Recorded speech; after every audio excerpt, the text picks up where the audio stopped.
What's up, everybody? Welcome into the last video I'm doing here on vacation. Ruby Frankie's sister, Bonnie Hoellein. We've watched a video from her before.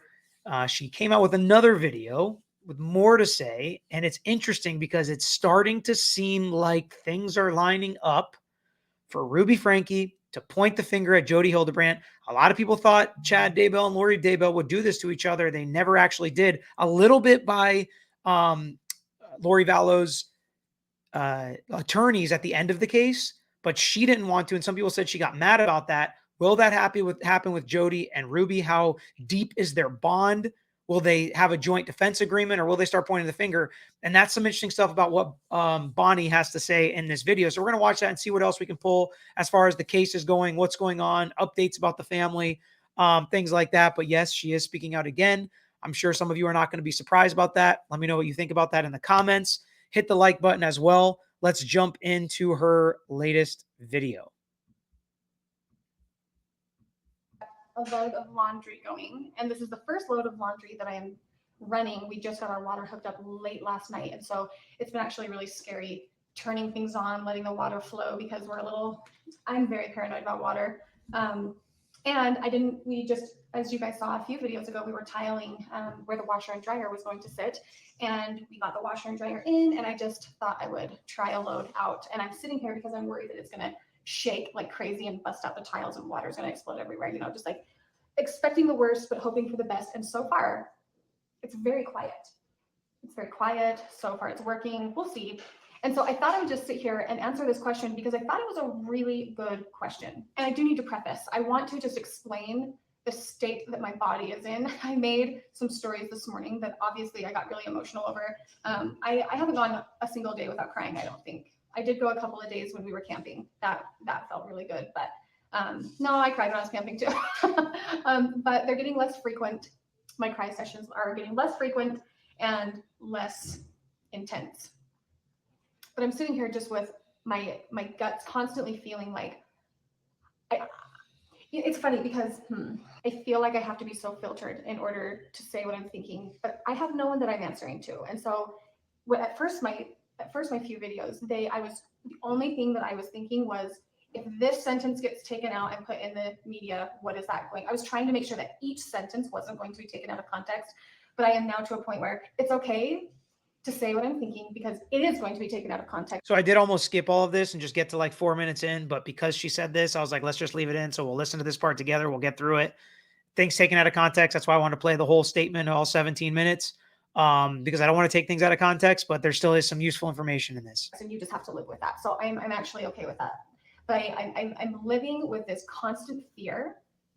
And I almost feel, and I say almost feel, like it's an irrational fear, like maybe there really is nothing to fear, but I have fear in me. When you have so many people that are mad and disgusted with you, it brings an element of fear. And I'm not super fearful, but it's kind of like an underlying emotion for me right now. And I've always done this when I'm watching a show. I'll tell this to Joel all the time. If someone's, well, that was a bad example. I was going to say, if someone's being arrested, if someone is getting in trouble for something, I feel like I'm in trouble. So typically I don't watch scary movies because I just feel like that's me. I take on the emotion of the movie. I take on the emotions of people around me. I take on a lot of feeling. And so with the current situation, I feel like I'm on trial. I feel like I'm in trouble. So my emotions are in a really weird place. And the reason that I want to share that with you is because I feel like it can be helpful. And the reason I say that is because I had mentioned really simply that I had some really strong, sad emotions when I watched peers go through some really horrible things publicly. And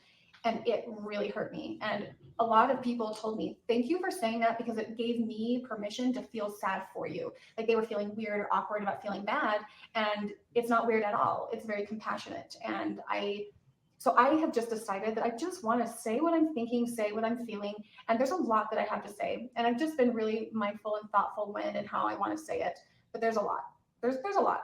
But for now, I want to answer the question for you. The question is, how did you explain everything to your kids? As you know, Ruby's family and my family were very intertwined. I have many kids that are the same age as Ruby's kids. And I was the first sibling to start having kids after Ruby. And so we immediately started raising our kids alongside each other. After Ruby. So that's an interesting thing right there, is they started raising their kids alongside each other. And if we think about this person as potentially being a witness in court, is she going to testify that Ruby and she raised their kids a certain way? And it was an appropriate way, things like that, a non-abusive way. Is that going to be a way Ruby's team starts setting up her parenting style? Obviously, Bonnie's going to say she raised her kids right, didn't abuse them, things like that. And so if she and Ruby were raising their kids the same way and together, is that how Ruby started up until somebody got their claws in to Ruby? And that is where the connections start coming about potentially pointing the finger. We started implementing what she was learning in connections. Her actions naturally bled through her family. And so when the kids would get together and play, their kids alongside each other. After Ruby started implementing what she was learning in connections, her actions naturally bled through her family. And so when the kids would get together and play, they would start correcting my kids, and essentially they were counseling. I'm just listening for the washing machine. Essentially, they were counseling and giving what they had learned in therapy. They were teaching that to my kids, which was odd. And so things changed when she started getting involved with connections, which is with Jody Hildebrandt, the co-defendant, their business together. And then Ruby was teaching that to her kids. More important details that could be facts testified to, that she was in fact taking what she learned from Jody Hildebrandt and connections, putting it through to her kids, and that her kids were then teaching it to other kids. And that had caused some friction between the cousins. And we had always done these sleepovers. Ruby and I often did kid swapping, and I would take the boys, she would take the girls, or she would take a few kids, I would take a few kids. And I made a video on this about no more sleepovers, but that was very surface level for what was going on. And to be honest, I didn't have a specific reason of saying, oh, well, this happened and this happened, so no more sleepovers. And that was what was the hard part. My kids were getting uncomfortable, and there was nothing specific that had happened other than, we're not having fun anymore. Things are feeling kind of weird, and I was feeling the same way. And so it was a really big deal when I told Ruby that I don't feel comfortable having sleepovers or switching kids with you anymore. That was a very big deal. She was mad. She was mad when I told her that. And the only thing I can say is you have to follow your gut. You have to follow what you feel. And what you feel. So what's interesting about the way she's saying this is she's not going as far as to say what she learned in connections that was abuse, or that there was abuse, or that's why there was no more sleepovers. So that's what's interesting to me, is how helpful is this actually going to be? It's so vague. She said that other video she did was surface level. This feels a little surface level too. Can we dig deeper to see what the actual root of the problem or weirdness or not fun was? What was it? Does it rise to the level of criminal activity? Is it going to be something prosecutors can use against Ruby or Jody or both? Is only right for you. It's not right for anyone else. It's strictly only right for you. And so after I had made that decision, I felt a lot better. And then between then and when Ruby cut our family off, there wasn't a lot of time and there wasn't a lot of communication after that, because Ruby was really upset that we wouldn't join connections. She was upset that my kids didn't want to follow in the pathway that she was having her kids follow, as far as just like mindset and way of doing things and verbiage. A lot of it had to do with her verbiage. And so from the very beginning, it was just kind of known and integrated with the kids that things weren't right. We're not going to do sleepovers anymore. And that was kind of part of their decision as well, because it didn't feel right to them. And then when Ruby cut us off, there was no hiding it from the kids. Like I said before, we would talk ourselves in circles, and there were days where I just couldn't even get out of bed, because the things that she was accusing my parents of, the things that she was accusing us kids of, they were just flat out made up stories from our childhood. And so Ruby has a history. And again, I haven't watched Ruby's YouTube channel, so I don't know what she's referencing specifically, but Ruby may have a history of accusing people in her family of wrongdoing and it not being true, which could absolutely come into play if some of the things that we've heard now that she's saying about her family members, and maybe she's saying it to help prove her case or help prove why she was doing what she was doing to them. I don't know, but this is interesting that she does have a history of doing things like this in the past, and adults have come out and said that's just blatantly false about what you said about us, what you said about our parents. Interesting. And we didn't take it lightly, and this is where it was really difficult, because we sat down together as a family and we said, okay, are the things Ruby's accusing the family of, are these true? Because we are not about to allow things to go on in our family that are wrong. If there's anything going on, we need to know about it. Or did we really grow up and were the things that Ruby was saying really going on, and maybe I just didn't know about it? And so, my mom and dad had a meeting with every one of us kids, and we all just came to the conclusion that no, this is a lie. But it's not like we just dismissed what she said in the beginning. It was, no, we took it very seriously, and we all asked each other individually. Interesting that you wouldn't know if something was a truth or a lie that, you grew up in and had yourself. But I think that does happen sometimes with kids. They don't realize what's actually happening until they're adults. I think that can happen, but still interesting thought. And so as things have unfolded now, we can see that this is something that Jody has done. Is she gets in people's lives and she plants these ideas or accusations against people. So there you go. Here's the hook.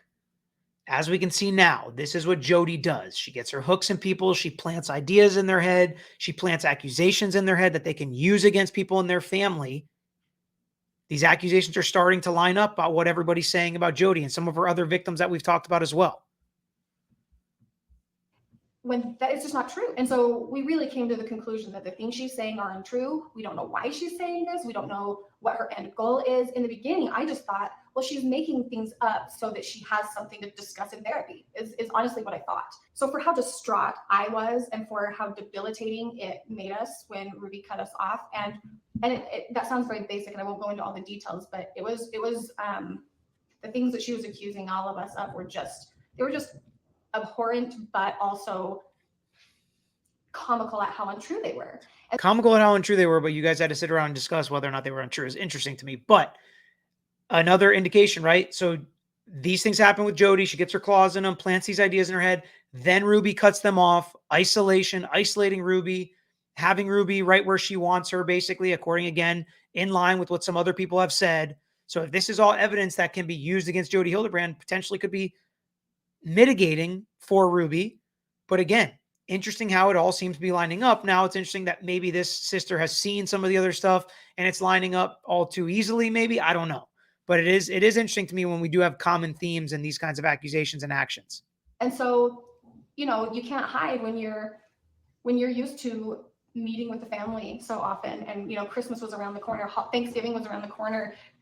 Halloween was around the corner. And when you're involved with your family members in all of these activities, there is zero way of hiding it from the kids. And I don't think I wanted to hide it from the kids. And so I just told them what was happening as it was happening, but keeping it very surface. Just Ruby doesn't want communication with our family.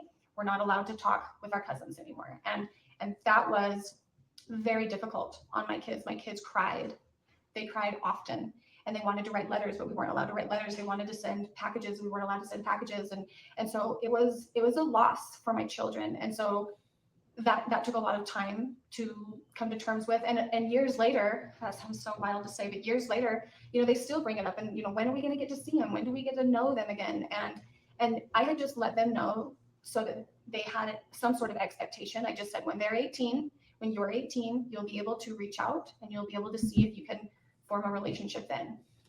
And so that's how I told my kids. They've just known from the very beginning that this was the situation. Thank you for the question. I was happy to answer that, and I will see you all in my next video. I'm sitting down to edit, and I realized that I didn't even say how I told the kids about Ruby being arrested. And how it happened was that morning, Joel and we actually got up and we got all the way ready. I was like, Joel, we've got to fix your hair for today. I want to get my hair done, my makeup done. I want to get dressed, and I want to film this really special video with you today.